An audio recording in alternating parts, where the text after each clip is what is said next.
What's going on, good people? Good evening, good evening, good evening. Doing things a little bit different. There was no intro tonight, but we'll live and we'll get on it.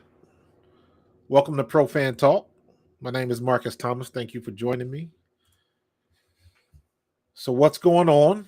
Another day that the NFL is the gift that keeps on giving. Been a busy day today. I was on morning coffee this morning.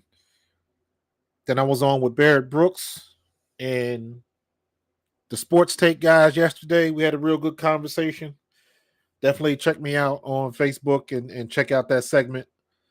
And then the bomb dropped yesterday, and then another bomb dropped today. So we get Joseph and Ndamukong Suh back to back days, and what that shows me is how he doesn't necessarily like what he's seeing, or he's not comfortable with it, or satisfied with it, or however you want to say it. But we are making some moves. Definitely making some moves, man. It has been the whole run defense thing has been the topic of conversation um, for the longest, and now it just came to a head with the loss at Washington. How did we even lose to Washington? I've got ideas. You saw the tape. You watched the game. It was crazy. What's going on, Vince? Vince is number one out the limo. We got Heem Kane, number two out the limo. Charles Kane, number three out the limo. Rob Povia, number four. And TK, my dude, my fam, number five out the limo. I appreciate y'all for jumping in early and often as usual. Definitely appreciate you. And as we did last week, let me find what page we're on. Let's see here. There we go. Jumping out the limo is brought to you by FanUp. It's the best way to enjoy fantasy sports, daily contests, and more. Win great prizes. Sign up today. Use promo code A2D for 5,000 bonus points, a $50 value. FanUp.app. Check it out if you're into fantasy stuff. That's the way to go. But man, what a day, man. This just stuff just keeps on coming. First of all, let's start out. Let's get to the elephant in the room, and that is what the hell happened against the Commanders. That, ugh, that hurt my feelings right there. Because as somebody, as a player, you never want to give up a game. Never. I don't mind getting beat. But to give up a game like that, oh, that is the worst feeling in the world. It sucks. It sucks. Because you can say how bad the Eagles played and what they did or didn't do, what calls we may or may not have gotten, and all of that kind of stuff. But at the end of the day, you got to be able to take advantage of the opportunities that you get. And we didn't do that. Specifically, that first bomb that Jalen threw to A.J. Brown hits him in the hands, bounces off, and they get a pick. Great play by the DB, by the way. But you know the rules, especially in the NFL. When the ball hits you in the hands, you're supposed to catch the ball. Charles Kane, bad play calling and refs missing calls. Yes, I don't like to count the refs though. Take the ref out of it. Take the ref out of it.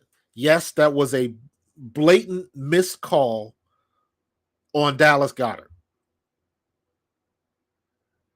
But bad calls are a wash because Washington beat us on a seam by the ex receiver. I think it was McLaurin, and we caught a. They ran a rub play, and they gave us that BS offensive pass interference, and that was kind of a weak call.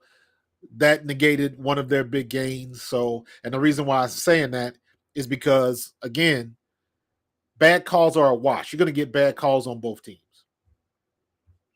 So that's a wash. We had our two opportunities. That was a 14-point swing where A.J. Brown gives up that pick. If he catches that ball, that's a touchdown, or at least we got the ball in the end zone or in the red zone, rather. First and goal. And the same thing with Quez Watkins. If Quez Watkins holds on to that ball, we are in the red zone. So we will at least score and get another 3 points. So we, as bad as we played, as bad as the defense was, or the run defense was, well, heck, the passing defense wasn't great either. But as bad as we played, we still should have won the game. We gave that game away because of the plays we didn't make. So, Rocky, I'm hearing this a lot today. I heard that yesterday when I was on Sports Tape. But you're not wrong about the adjustments. We got to make some adjustments. But here's the thing, though. It's hard to complain when you're 8-1. It's hard to complain. We got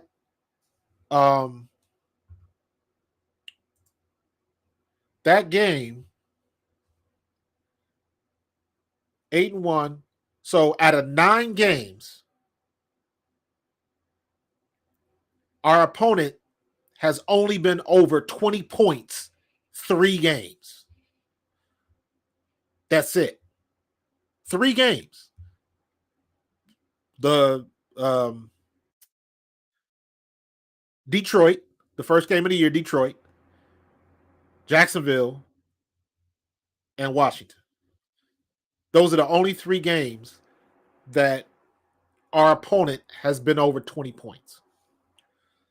So it is a very weird juxtaposition of opinions on Jonathan Gannon. I agree with you. Yes, he needs to make more adjustments. Yes, I think he needs to blitz, especially run blitz. I think he needs to tweak some things. I don't think he needs to change the defense and all of that kind of stuff. Although with our new signings, maybe we do. So, but we are at the point where we are nitpicking. You know what I'm saying? We're nitpicking, and our defense has basically got the job done. Only 3 games with 20 points or more. You can't complain about that. Now, having said all of that, we're going to complain anyway. Because we all know what the problem is. Our pass defense is top 3. Our run defense, we're like 20th in the league. We're bottom half. I didn't think Jordan Davis was making that big of a difference. He is. He definitely is. So we definitely have to do some things different. I don't know what they are. I don't know how he's going to tweak it. I don't know what he's going to do with the new additions that we have. Joseph has still got some gas in the tank. Suh, I don't know. I would think that he does, but we'll see. You know, like for all y'all old school cats pulling on that lawnmower, how many times you got to pull it to get it to start? Is that what we're going to be like with Suh? And let's not forget, Suh is a great player. But in the past, he's been known to do stupid stuff, personal foul type penalties and all of that kind of stuff. So I'm hoping age and wisdom has taken that stuff off the table, because the last thing we need is to get somebody doing stuff and then we get a stupid penalty, a la Barnett used to do.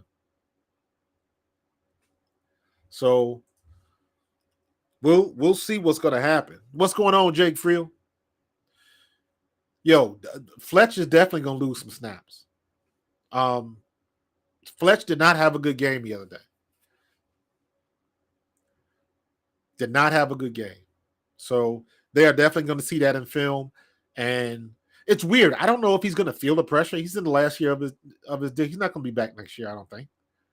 So I don't know. Frank, I'm with you, bro. I love them signings too, man.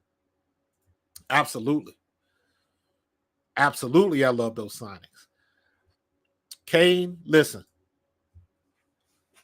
Now you in my territory. So let me say this again. I don't think we need another running back. Here's another situation where we complain and just to complain.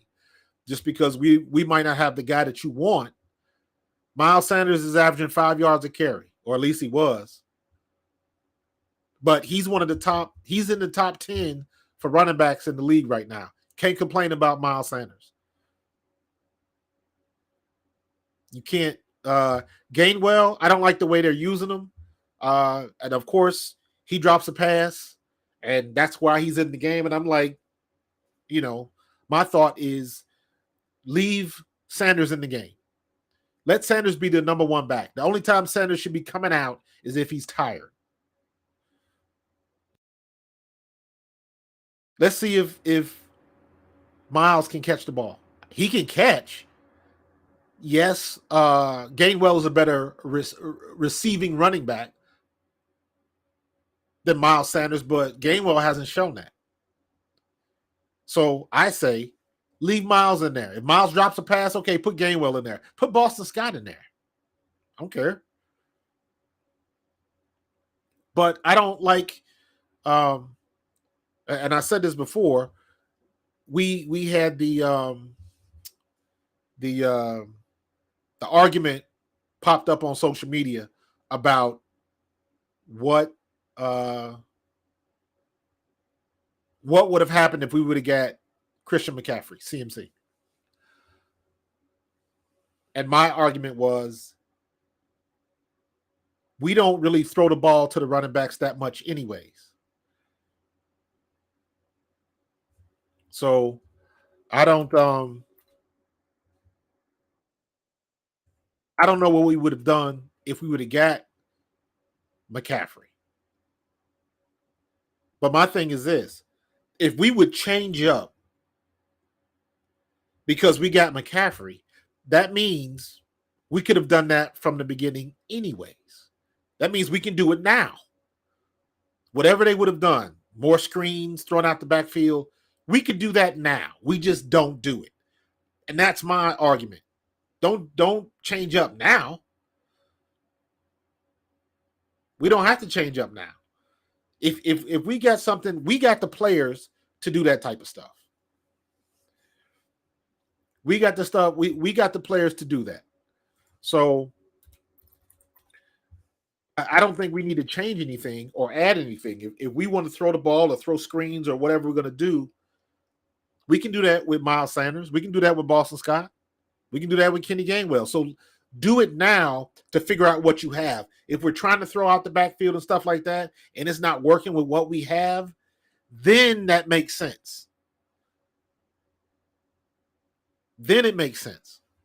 Now, not so much. Kai, I'm with you, bro. Let me say it like this. Let me clarify this. I think Boston Scott is an all-around better back. In my opinion, Boston Scott is the best tackle-to-tackle runner we have. He just doesn't have the speed. He got the quicks to get through the hole, but he's not running away from anybody. So, but I like the way Boston Scott runs hard. For his size, he runs hard. And because of his size, he's a little bit more difficult to get down. I don't mind when Boston Scott. To me, that's not that much of a drop-off. But I still believe that Miles Sanders is that dude. And you got to feed him like he's that dude. Hey, sis. My twin sister's in the building. So I'm with you, Kai. I like Boston Scott. I wish they would use him more rather than Gainwell. Boston Scott should be the one to come in when Miles Sanders is tired. That's my opinion. So, and now we are facing the one thing every team in the league faces. It is very, very difficult to navigate, especially in the back half of the season, and that is injuries. The injury bug has reared its ugly head, and it is very, very difficult the second half of the season to get through with a clean game. So, the whole thing with Dallas Goedert, that's rough. And we got to figure out what we're going to do. Dallas Goedert is an important piece. In my opinion, I would put Dallas Goedert in top 5 in the league. Of course, Kelsey's at the top, and then how the rest of them fall is up to you. But Dallas Goedert is in the top 5 for tight ends in the league right now. So, but again, props to Howie. Definitely props to Howie, because we've got 2 backups that are pretty daggone good. I was a big fan of Calcaterra. Calcaterra is big. He's got good speed, and he's got that, the big wingspan that everybody talks, catch radius. That's the buzzword now for the receivers. He's got that big catch radius. Stoll does too. Stoll caught a couple passes, and I was like, yo, who is that? He just doesn't get many targets because of Dallas Goedert. But in my opinion, the 2 positions where we don't have much of a letdown when it comes to talent is tight end and center. Cam Jurgens, I think, is ready to play right now. If something happens to Kelsey, knock wood, Cam Jurgens will step in and get the job done. I have the utmost faith in him. And our tight ends. And not to mention, now we got the young kid, Tyree Jackson. That kid's even bigger. He's 6'7". So his wingspan, that catch radius is ridiculous. And that kid is fast. Not saying that Calcaterra and Stoll are not, but Tyree Jackson is fast. But let's see how we use him. I was upset because we let Auden Tate go. We got the Bengals cut him. The Eagles picked him up. And the reason why I liked Auden Tate was because he's 6'4". Another guy that can go up and get the ball. You guys that have stuck with me for a little bit, everybody knows what the situation with J-Jaw was. Arcega-Whiteside was not a good receiver. But he was 6'2". He did have some basketball background. So I would always say, you stick him in there for a couple plays, you put him in a certain package, and you tell him, this is the route you run. You would always make him run an out or some type of slant, and let him know right off the bat, when we throw you the ball, you are going to have to go up and get it with 2 hands. Every time he caught the ball, I would tell him, like, you go up like you trying to dunk with 2 hands. That's what you do with somebody like J.J. Arcega-Whiteside. Because he's not going to be like whatever he was in college, he ain't anymore. But you can't teach size. And he had it. And he can jump. He was still athletic. So you take somebody like that that's struggling and say, we're going to do one thing with you, and we're going to do one thing, and one thing well. Whenever we throw you the ball, you go up and get it. You already know. It's not going to be a low pass. With sending you to the sideline, you out-jump everybody. And now we got a 6'4" tight end. We got 2 6'4" tight ends, and we got one that's 6'7". Now, they can talk all the stuff about Shane Steichen if they want to, but he has got to find a way to use those pieces. Because who's going to cover him? What DB is going to cover a 6'7" tight end that can run? Can't do it if you use them right. So that's not much of a drop off with the tight end.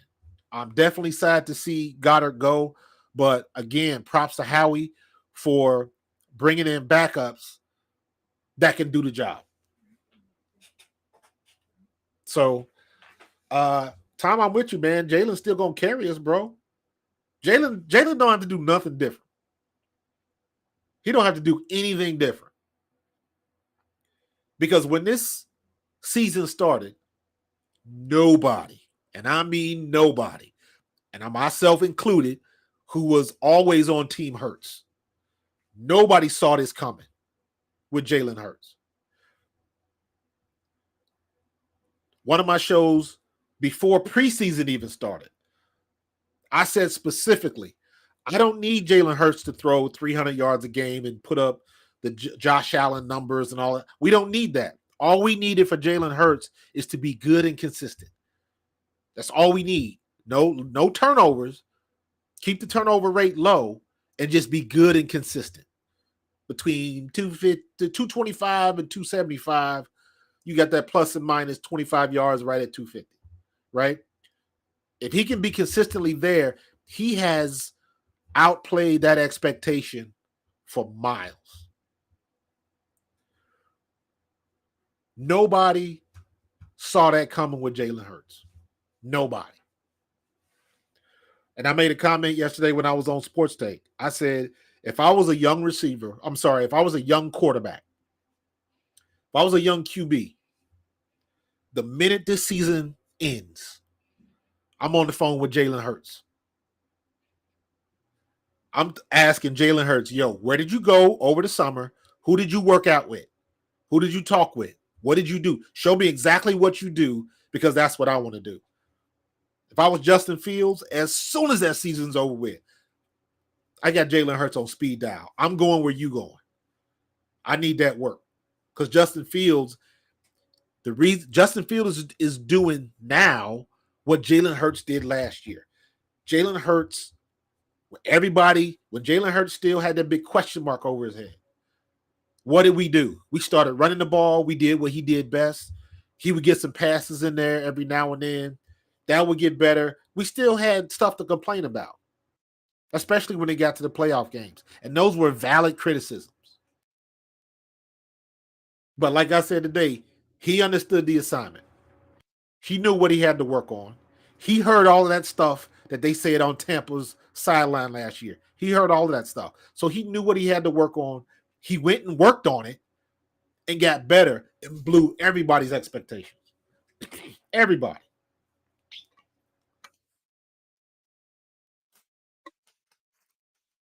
He took our Eagles to 8-0, and people still didn't want to give him the credit because, I'm not quite sold on Jalen Hurts. And I say this all the time. You take Jalen Hurts' stats and you give them to somebody else. And that somebody else would be on the front page of every newspaper, on leading ESPN and all the other media head shows. But because it's him, I'm not quite sold on him yet.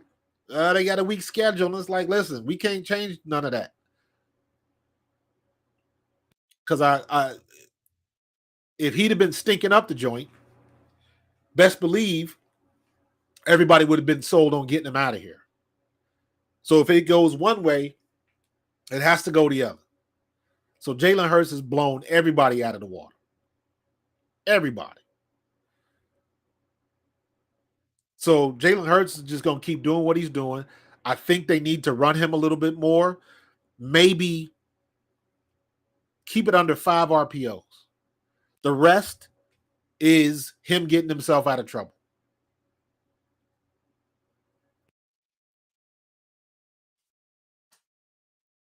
He's going to continue to get himself out of trouble, scramble, use his legs, move the sticks. Keep doing that. That ain't going nowhere. That is going nowhere. So we're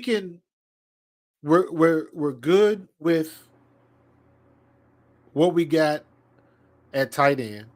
We're good with running back. We're good with the way Jalen Hurts is throwing the ball. We're good with our pass defense. The only we got two weaknesses. Our run defense, which has been addressed, and our special teams. We gotta. I'm sorry. I thought Covey would do a pretty decent job. Originally, I wanted them to keep Huntley because I thought Huntley was a better returner, but they kept Covey, and it's not working out. So I was thinking about the kid, Amari, what's his name? The one that Green Bay let go, but he puts the ball on the ground too much. So I thought better of that. But they really need to get somebody on special teams. And even our special teams coverage is lacking severely. We've had two or three situations where they've almost had kick returns for touchdowns. They had a real long return the other day in Washington. And then, of course, that kid from Dallas ate us alive. That kid should have scored, but his own man knocked him down. Kai, I call him Crash Test Covey. That's my nickname for Britton Covey. Crash Test Covey. Because take it from somebody who has done punt returns, his problem is as soon as he gets the ball, he's going full speed. Like, dude, set yourself up. Take a couple of half steps and set up some blocks or something. Give somebody a shake, but he is full speed right off the bat. And you can't slow yourself down to make a move. He's trying to hit the hole and just go, and that doesn't work that way because he's coming across the thing that's one of those things they tell you when you're a rookie in the league is, hey, everybody's fast. Everybody's fast. So unless you have elite level speed, unless you have cheetah speed or that kid Turpin, or Deshaun Jackson type speed, that's on another level. Most players don't have that. Even 4.3, 4.4 players, that's not elite speed. That's great speed, then it's not elite speed. Because you'll find some DBs, Micah Parsons, he runs a 4.3 at his size. So everybody's fast. And it just seems like Covey doesn't set up his blockers, and he looks like a crash test dummy. Remember them commercials back in the day? That's what I see when I see Covey returning. So hopefully they got to get that. They got to get that coverage better. They got it. They got the one stupid roughing the kicker penalty. We had them backed up, and we gave it up. So run defense, which has been addressed, and special teams. So I'm very curious to see how the run defense gets better. Yeah, I saw that. I saw that. Already hurt. But you know what? That was his history. He could never complete a season because he was always hurt. So, and especially when you're that fast, you can't come off the streets and just think you can just flick a switch. I don't care how you built, what you used to do as a kid. When you hit your late 20s and your 30s, you got to stretch, man. You got to stretch. So that was funny. Par for the course. But let me be honest with you. I was like, hey, if he'll take a pay cut and we could use him as a punt returner, I'd be all about that. So, Vince, man, I've been seeing that a lot. People want to see Devin Allen at punt return. I can see him maybe as a kick returner, but not as a punt returner. Devin Allen has straight line speed. He does not strike me as somebody that's shifty. And I'm pretty sure I went back to look at his college stuff. I don't think he ever did special teams in college. I don't remember seeing it. I could be wrong, but I don't remember seeing it, especially punt returns. I wouldn't mind seeing Quez Watkins on kick return, but punt returns, we got to get somebody who is a punt returner. I don't know if Huntley's still available or did somebody claim him off of waivers and he's on the practice squad. I don't know. But we need somebody that can do punt returns. Right. So I don't know about Allen. I don't think Allen's got that in him. I could be wrong, but based on what I saw, I didn't see that. Yeah, you better stretch, boy. Yeah, you learn the hard way. You get hit by that sniper. Sniper take out your hamstring, and that's a wrap. So we'll see. This is the other thing that people were talking about. And I was like, I don't subscribe to this. I kept hearing this a lot. Trap games and thinking too much about being undefeated. I don't buy into that. And I say that because of who was driving the ship, who's running the ship. There was too many Kelsey and Jalen Hurts. They were on top of that. The only reason they keep bringing it up so much is because it's in the media a lot. So the media asked the question. But if the media didn't ask the question, the players wouldn't be thinking about it. So trying to go undefeated and all of that kind of stuff, it's on the edge, it's on the fringe. That's not something you go in to the locker room every day is we got to be undefeated. It doesn't happen like that. And Jalen Hurts and Kelsey had set the tone early. That was like, listen, we got to go 1-0 every week. And that's how you look at it. That's how you eventually go undefeated. You got to go 1-0 every week, period. So I don't believe that's the first thing everybody falls to. Yeah, they got the loss out the way. And no, we didn't have to lose that game. We lost that game because we couldn't catch 2 damn passes.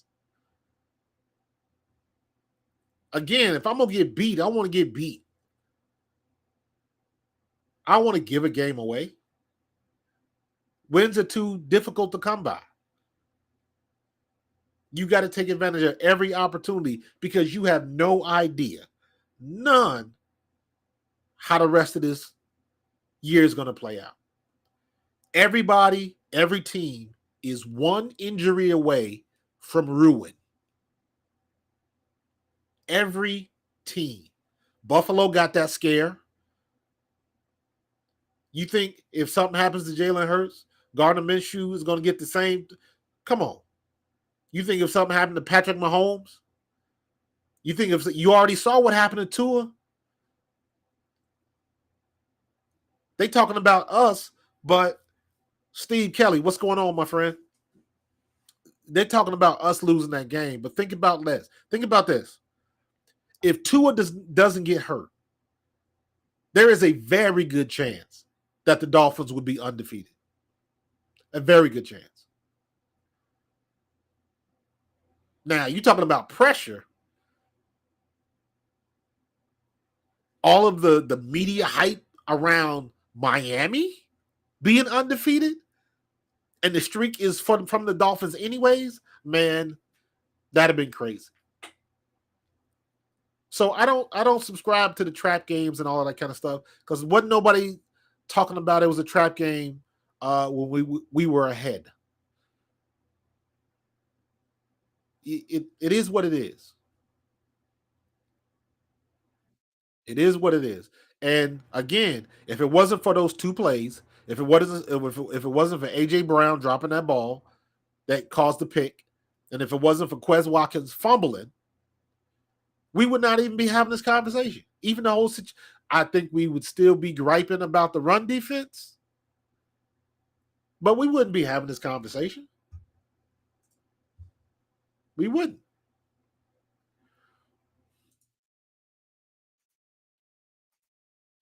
Now, the one thing we talked about, these boys right here. Let me see. Can I do this? There we go. These boys right here. The reason I bring this slide up is because we had one Miles Sanders had 1 carry in the first half, and I was like going nuts, ready to throw stuff at the television. And I don't understand, as good as we are running the ball, and it's been proven since last year, this year, everybody knows the Eagles are good at running the ball. I do not understand why we always wait to the second half to start running the ball. I don't understand why we don't lead with it. I know I'm old school, but listen, I come from a place when I was in college, I was that dude. Miles Sanders was averaging 5 yards a carry. When I was in college, I was averaging like 6.2 yards a carry. They could not stop me. So every game, everybody and their mama knew who was getting the ball on the first play of the game. Me. And they still couldn't stop me. We have that same situation right now. That's the first part of it. If you good at what you do, running behind these two dudes right here, Mailata and Lane Johnson, right off the bat, 3 to 5 yards, you start it. If you get 4 to 5, you run it again. Then you switch sides. You find a weak spot in the defensive line. If the defensive tackle or the defensive end is giving something away and we can take advantage of that situation, that's how you test the dam. That's how you look at the fence to find out where the holes are in the fence. Where's the leak coming from? Run the ball. That's the first part. The second part, run the damn ball from ace formation. Put Jalen Hurts under center. Let Miles Sanders get at least 6 to 7 yards back and go north and south. Go downhill, hit the ball off tackle, go through guard tackle gap, whatever you got to do, wherever you run it, let the man come downhill. Stop with the gun inside. Now I know our gun formation, our pistol formation, they are not going anywhere. That is not going to stop. Shane Steichen is not going to stop running it because it's successful. But when I was watching that Packers-Dallas game, both teams, Tony Pollard was killing them. Aaron Jones was killing them. Aaron Rodgers, one of the best to ever do it. Where is he at? Under center. And he's sticking that ball way out there to get the play action. What does play action do? When you have a good running game, they stick that ball out there, and just by instinct, the linebackers are going to see that ball, and they're going to take 1, possibly 2 steps forward. When they take that step forward, that's about 3 yards if you're running the other way. And what that does is that leaves the middle of the field, the mid to deep middle, open, depending on formation, depending on the defense, but it gives you some space in the middle because the linebackers have to step up. They got to make a choice. But they're going to be instinctual, so they're going to go with what they see. So they're going to step up and they're going to attack. That leaves the middle open. That's where those slants come in. Quick slant, get the ball to A.J. Brown, let your playmakers make plays. That's how you win. Let your playmakers make plays. So that's just a pet peeve of mine. We don't do that enough, and I see all the other teams do it. Ever since that Dallas game, and I said it after the Dallas game, went back, watched film. Dallas ran a beautiful play action pass with Tony Pollard and Zeke because they was ripping us up too. And then they would sneak that tight end underneath. And he would just float out in no man's land and he was wide open. They did that like 3 times. Then I saw the Texans do it. And what that tells me is teams are watching tape. That's the way it works.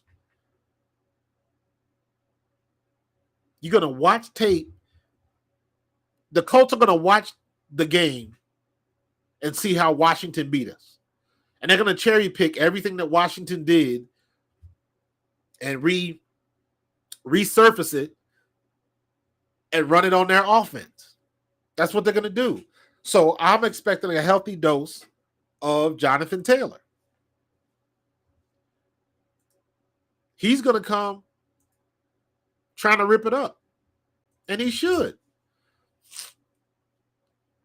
He definitely should. That boy's averaging 6.7 yards a carry. Y'all better stop playing.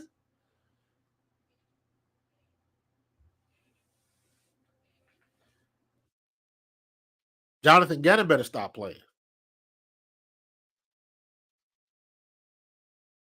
Are we going to talk about the 10 men on the field twice? Nah. It is what it is. I don't know how that happened because usually they have packages and people to help do that. So that could be a difference of somebody not paying attention, somebody got hurt and didn't know it. I heard about what he said in the press conference, and I mean he owned it. But I'm not gonna. I mean, think about it like this, and I'll say, and I'm just saying the same thing again. As bad as you think Gannon was against Washington, we still should have won the game. As bad as Gannon was, as bad as he is for not adjusting, not doing any blitzes, not doing any run blitzes, as much as we can criticize him for that, at the end of the day, it was the offense that let us down. Those two plays were on offense. If we score, game's over on any one of those plays. That's a 10-point swing. That'd have been 14 points, but let's just say we scored on one and we got a field goal. Or worst case scenario, that's 6 points.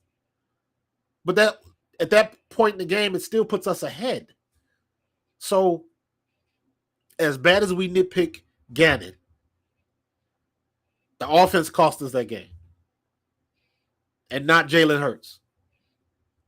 Jalen Hurts had one bad sack late in the game. And even, let's look at that sack for a minute, because that showed me something too. Again, teams are watching. They saw what Texas did to us. Jalen Hurts was sacked 4 times against the Texans. So you know what Washington did? When they brought their pressure up the middle, they had that kind of soft pressure.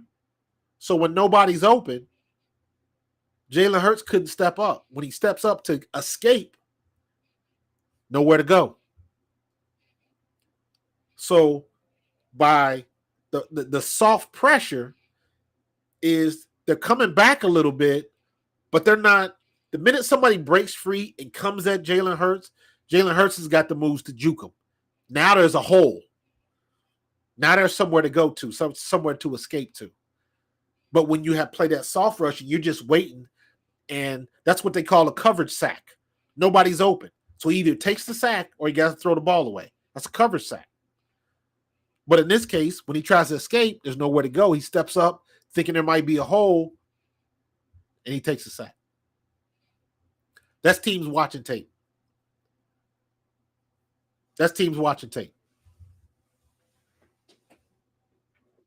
Hughes, the linebacker from the Texans, put on a clinic on how to defend the RPO.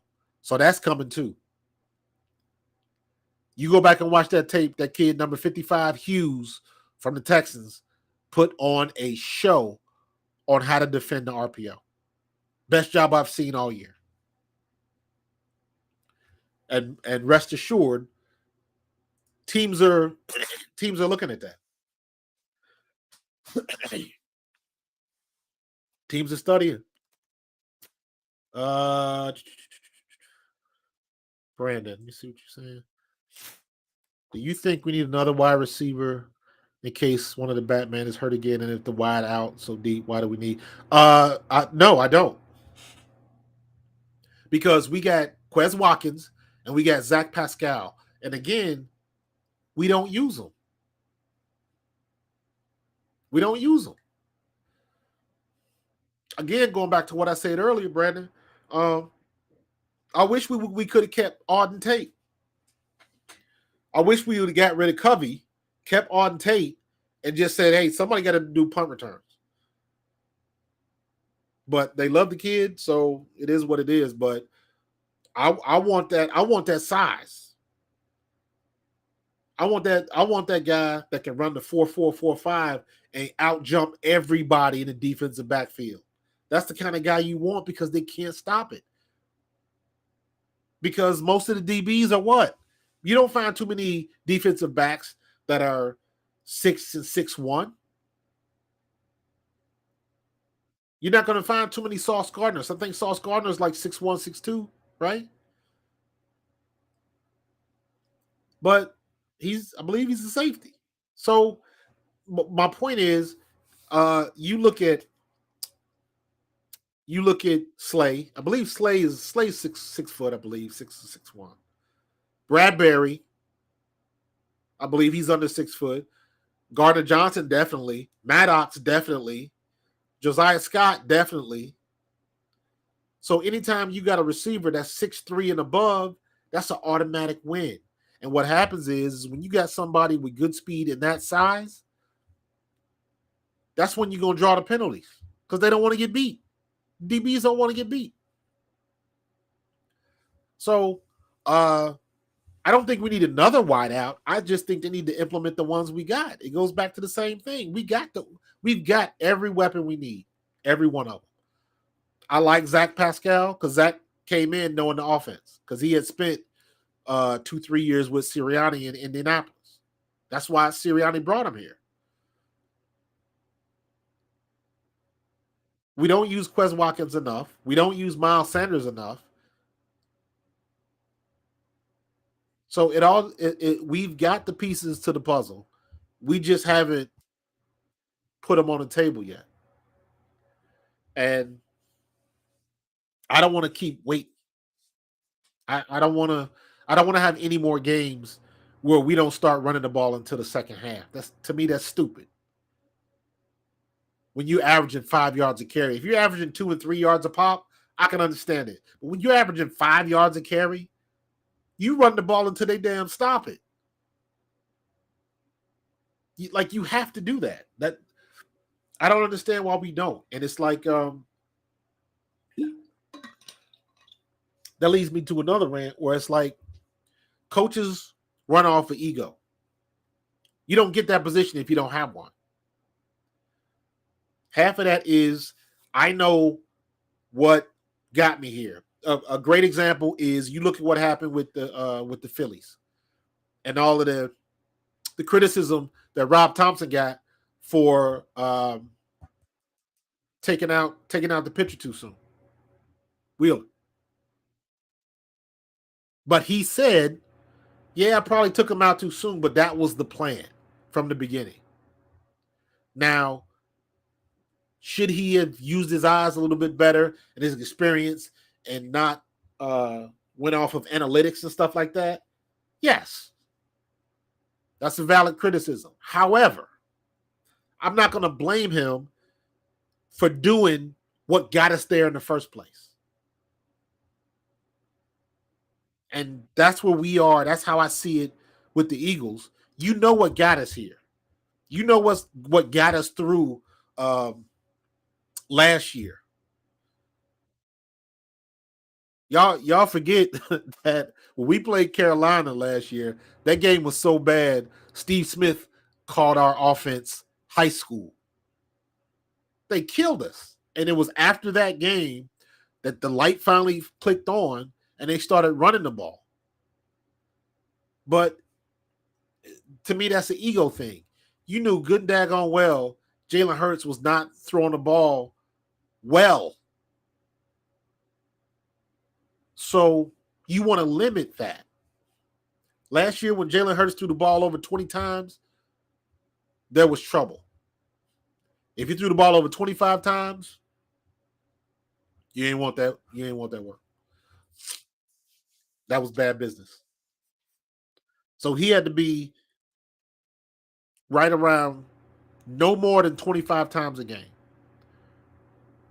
to keep him from turning the ball over. And they started running the ball a lot more. Now, it got way overboard. He running the ball 8, 10, and 12 times a game. You'll get your head blowed off, son. But now they've dialed it back, and you don't have to do that because now he's playing the quarterback position the way it's supposed to be played. But last year, everybody told him, run the ball, run the ball, run the ball, run the ball, run the ball. And for whatever reason, they just didn't do it. Kai, I'm with you, bro. I want to see. No, Summer's he's not a punt returner. He's too big. That kid's he's a big back. He's what, 6'1", 220, 225? He's a big back. No.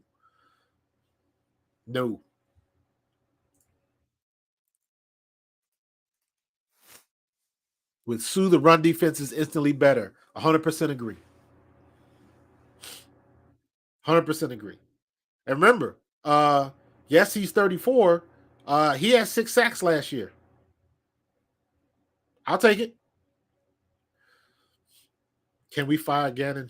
Nah, we can't fire Gannon, man. Nah, can't do that. Can't do that, man. Why would you? And now here's the thing, and this is for whether you like Gannon, whether you like Hurts, anybody, for the people that want um, to put just stick Gainwell in there, like whoever you want, whoever your guy is that you would rather have rather than what we have. You got to remember in the big scheme of thing, in the macro, not the micro, the macro, right? Why would you get rid of a guy that was holding your opponents under 20 points for 6 out of 9 games and help get your team to an 8-1 record? Why would you want to get rid of that guy? Strictly because he doesn't blitz enough for your taste. That doesn't make sense. You gotta. I use example like yesterday. I said it's just like your kids. Your kids get on your nerves sometimes. They do stuff and they piss you off.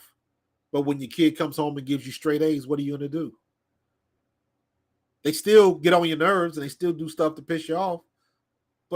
But you can't do nothing with the report card because the report card was good. So you know what? You got to take them to Chuck E. Cheese, let them go out and play laser tag, go get the PlayStation 5. Whatever you promised them, he delivered. Gannon is the same way. We just don't like the way he's doing things. Yo, Dave, I honestly believe now, and let me say this, I played with Seth, so I know how intense Seth is. But rest assured, if Seth was a defensive coordinator, he would be catching the same type of criticism. Because you know what they would say? He blitzes too much and gives up the long ball. Because that's the one thing nobody talks about. All we want to do, yeah, we got to send the blitz, we got to send pressure, we got to send blitz.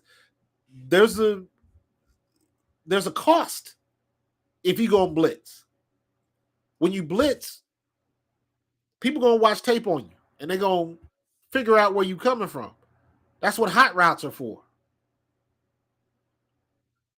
So if we blitzed as much as Seth wanted us to blitz, there would be different. It would be just a different set of problems. Now, I do agree that we need to blitz more. We at least need to blitz sometimes. 6 times a game, we need to go a little bit more than that. And because we're struggling so much in the run defense, call some run blitzes. Crash the holes. Y'all watch they watch film, so they know based on down and distance, you know, if it's 3rd and 3, there's a 60-something probability chance they're going to run the ball. Send the run blitz. That's why you study film.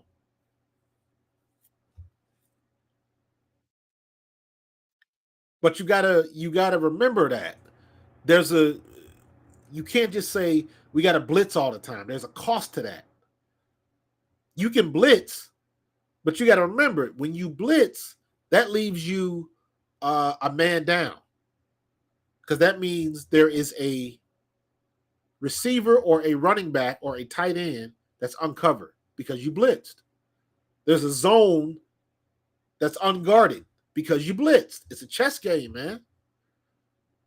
So when you do blitz, you got to pick your spots. Problem with Gannon is he really ain't picking many spots at all. How do you not blitz Taylor Heineke? He's not that good.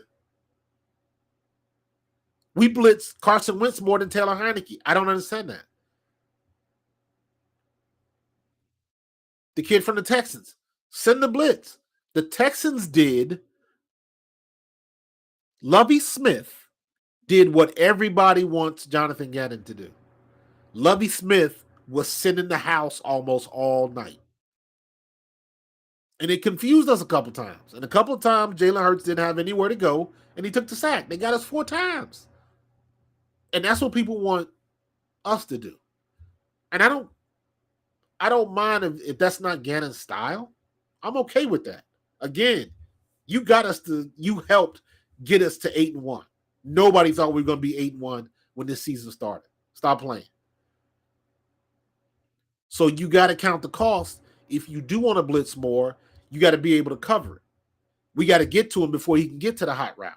Or we got to disguise it so he doesn't see it, or they don't think they need it. Brandon, everybody going to keep going with that, but, even with that, we still should have won the game, and we lost the game because of our defense. So it is what it is. It is what it is. So I just thought this was funny. I would throw this up there. That I can't remember the last time this happened. Browns and Bills are relocated. They are playing at Ford Field in Detroit because Buffalo's getting like 6 feet of snow. 6 feet of snow. I'm 5'10" and a half. That means if it snows on me, y'all ain't going to see me. I just thought that was hilarious. So, a lot of stuff going on, man. A lot of stuff. One thing I wanted to show before I get up out of here, hold on.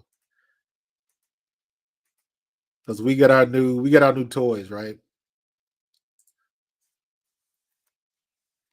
This is what I would like to see every now and then. To run that bare front. We saw it a lot when we had Jordan Davis. Now just imagine, this is a bare front. Now, the linebacker on the left and the defensive end, you can swap around. You can swap around. Because basically this is going to be a nickel secondary. You got enough room for 5 DBs. Or that linebacker on the left, you put 2 defensive ends back and you put another linebacker back there. Or you could just run a segmented 43. Now we can talk about, is Nakobe Dean going to get some snaps? Because you can put that third linebacker in there, support the run game. Because here's what happens with that bare front. Check this out. I would love to see that. Big Davis in the middle, and Ndamukong Suh and Linval Joseph on the other sides. That is over 1,000 pounds of man meat right in the middle. Try moving that.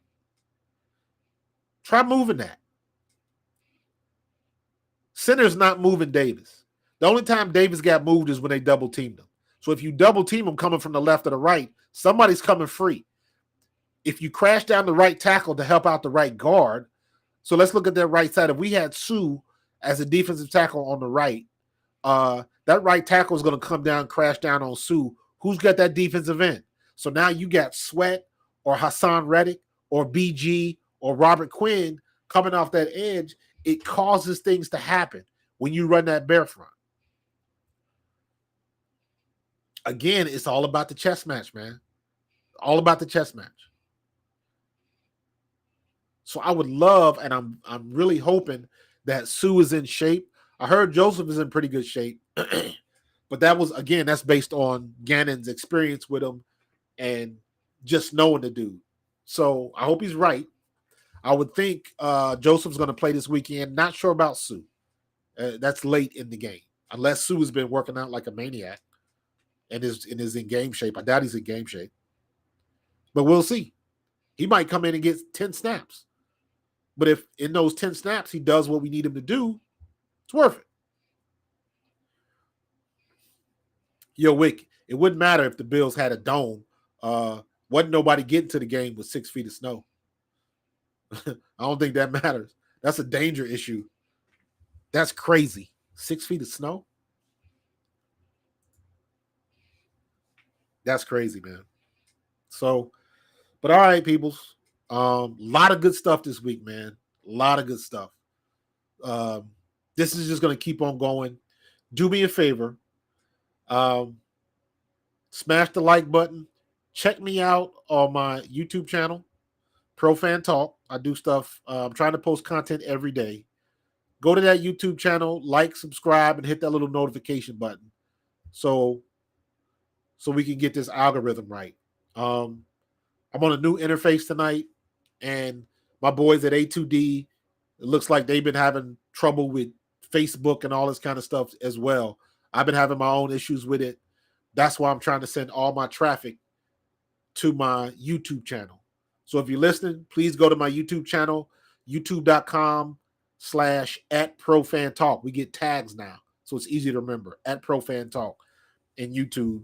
And subscribe to me on YouTube because Facebook be tripping. But anyways, we're going to get ready for this Thursday game, see what the Packers have got, and we're going to keep it moving. All right, y'all have a good week.